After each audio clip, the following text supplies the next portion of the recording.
mean, you said something where a giver and a giver is exotic. Oh, you like that part. But I love that. I just want to, for me, a giver and a giver is exotic. A giver and a taker is neurotic. Neurotic. And a taker and a taker is psychotic. And everybody needs to take a moment and look next to you. Who are you? Everybody watching this.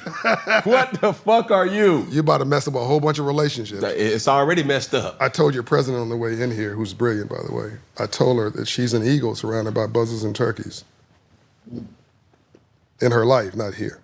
And don't expect everybody to understand you. Eagles don't fly in packs. You've never seen a flock of eagles. Buzzards love packs. Buzzards are low-altitude birds. In fact, buzzards are insecure, so buzzards are always shooting at eagles.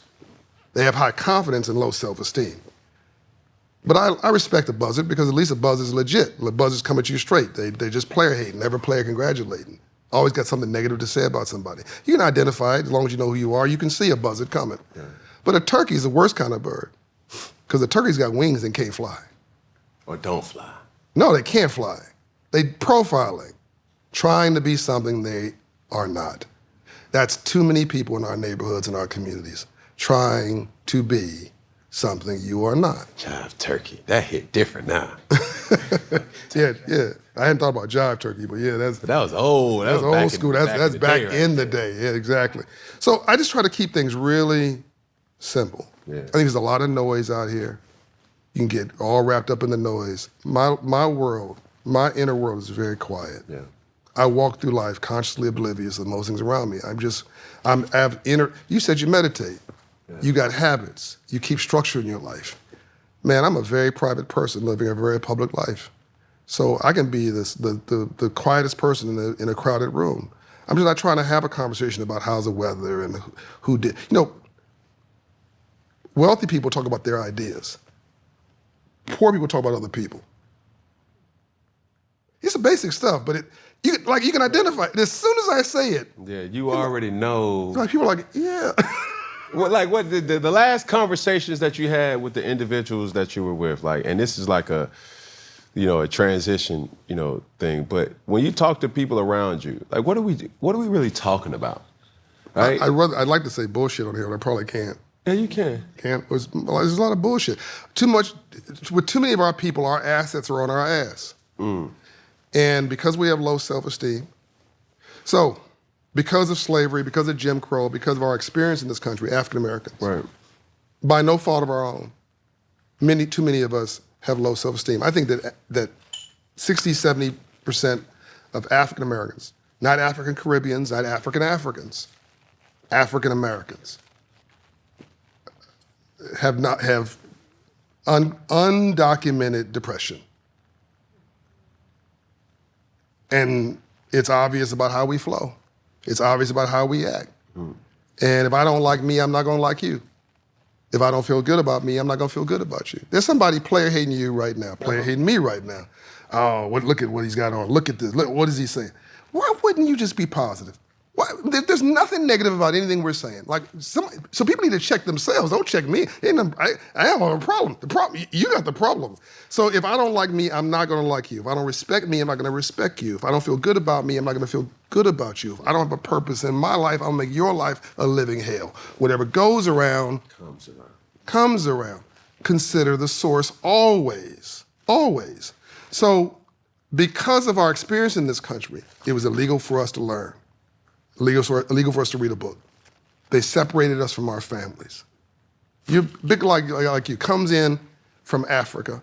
They hold you down and abuse your wife until you stop fighting. Translation, you can't protect her. They take your children and sell them into different areas. I'm not trying to make anybody upset. It's the facts. This is just the facts. I'm trying to get you to understand what happened and how you ended up where you are. I have 5 pillars of success. As much education as you can shove down your throat. Financial literacy, because we live in a capitalist democracy. Everything's about money. Your day's not about God or love, your day's about money. Yeah. Nothing changes your life than moving your credit score 120 points other than God or love. Family structure and resiliency. Self-esteem and confidence. Self-esteem and confidence. We talked about that. Those two different role models and environment. What did they destroy? illegal to educate yourself.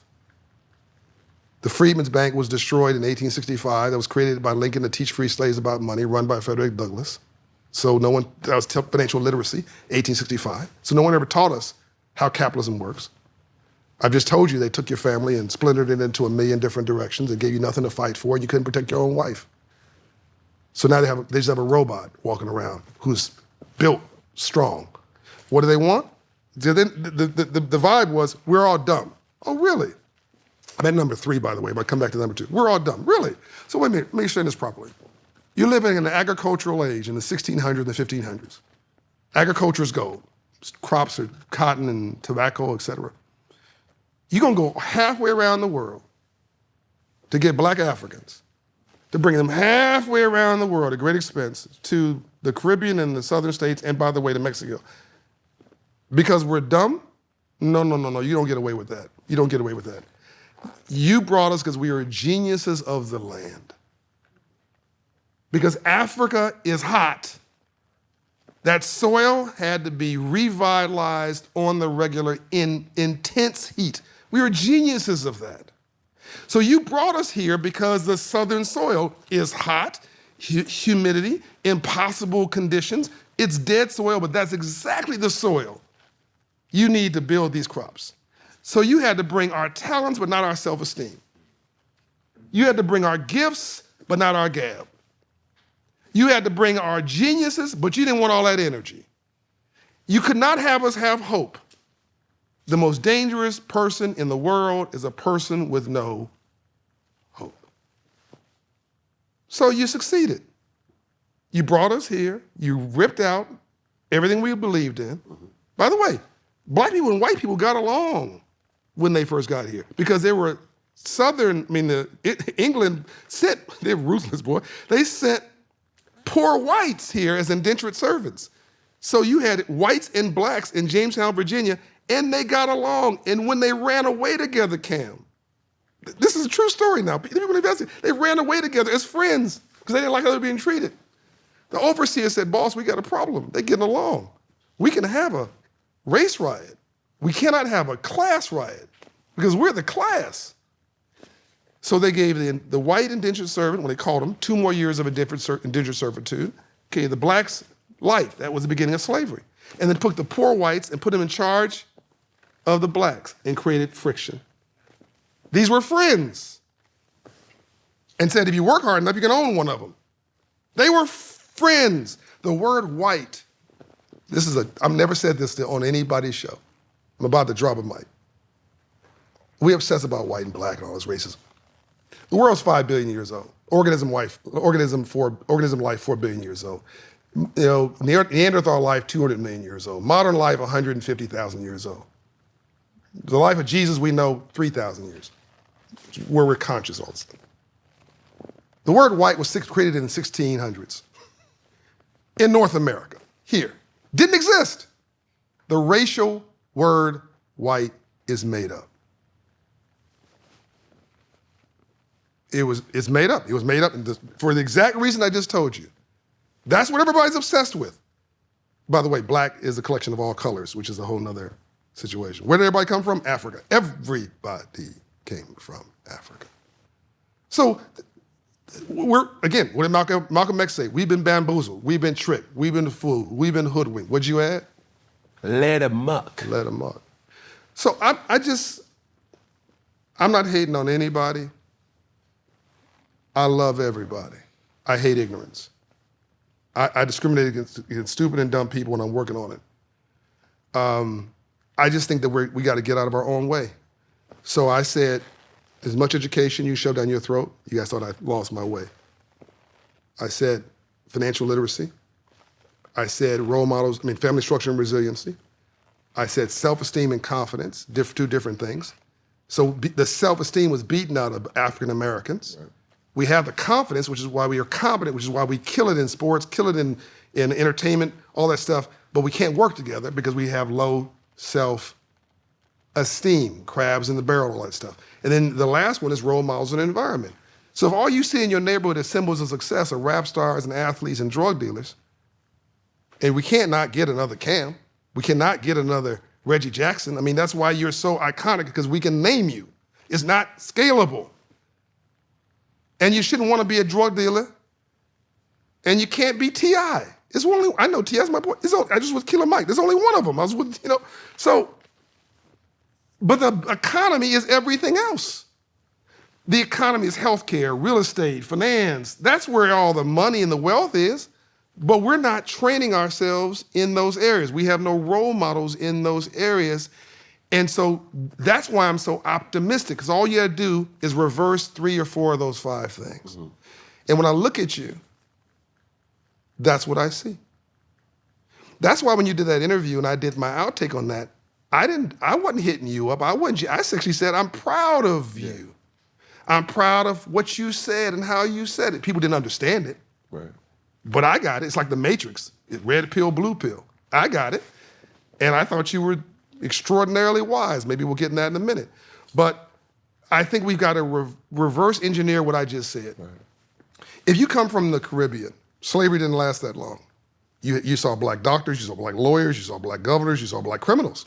I mean, everybody was black. And so, and you had a mother and a father. You didn't come here with a self-esteem problem. Yeah. You were in Africa.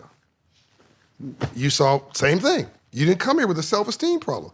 Just the opposite, Cam. You didn't have a market economy in Africa. You didn't have a market economy in the Caribbean. So you had low confidence, but you had high self-esteem. We have high confidence because it's the biggest economy in the world and low self-esteem. We need high confidence and high self-esteem. And then we need financial literacy, and we need to understand the future, AI. And once we get a business plan for ourselves, no one can stop you. That's my vision for the civil rights movement and the third Reconstruction. I think we're sitting in a moment in history right now. But history does not feel historic when you're sitting in it. It just feels like another day. Right. But Dr. King could never have done it without celebrities, without athletes, without opinion makers. He had to make it cool. You're making it cool. This is making it cool. We gotta make this conversation common in the black and brown community. We gotta deal with our shame, stop the blame, deal with our anger, deal with our insecurities, heal from our pain, right. Heal. And then I believe the future's bright.